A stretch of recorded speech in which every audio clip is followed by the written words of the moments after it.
Hello guys, তোমাদের সকলের common একটি problem Honor score minus problem. এই প্রবলেমের সম্মুখীন আমরা প্রতিদিন সকলেই কেউ না কেউ হয়ে থাকি। আজকে আমি এই প্রবলেমের আপনাদেরকে সঠিক একটি সলিউশন দিব। আমার হোনার স্কোরের দিকে লক্ষ্য করে দেখুন 94 হোনার স্কোর হয়েছে, যার কারণে আমি সিএস র্যাঙ্ক খেলতে পারতেছি না। সিএস র্যাঙ্ক খেলার জন্য মূলত 95 স্টার এবং বিআর র্যাঙ্ক খেলার জন্য 90+ স্টার থাকতে হবে। এখন কথা হচ্ছে এই হোনার স্কোরটা আমরা বাড়াবো কি করে। হোনার স্কোর বাড়ানোর জন্য তোমাদের ক্লাস স্কোয়াড অথবা লোন ওলফের ম্যাচ খেলতে হবে। এখন কথা হচ্ছে এই হোনার স্কোর কি কি কাজ করলে মাইনাস যাবে। প্রথমত, আমাদেরকে বিআর অথবা সিএস র্যাঙ্ক থেকে ব্যাক দেওয়া যাবে না।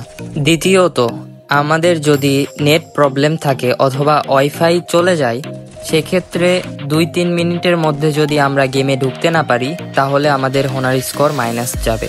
আর আপনাদের হোনার স্কোর বাড়ানোর জন্য যেই লোন ওলফ অথবা ক্লাস স্কোয়াড ম্যাচটি খেলবেন, সম্পূর্ণ ভালো করে খেলবেন, অন্যথায় হোনার স্কোর বাড়বে না।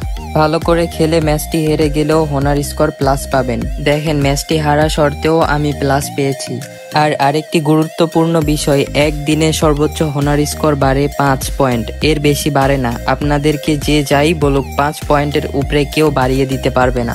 আজকের ভিডিও এই পর্যন্তই। যদি কারো হোনার স্কোর সম্পর্কে আরো কোনো কিছু জানার থাকে, তাহলে আমার এই ভিডিওতে কমেন্ট করুন, আমি সবার রিপ্লাই দেওয়ার চেষ্টা করব ইনশাল্লাহ।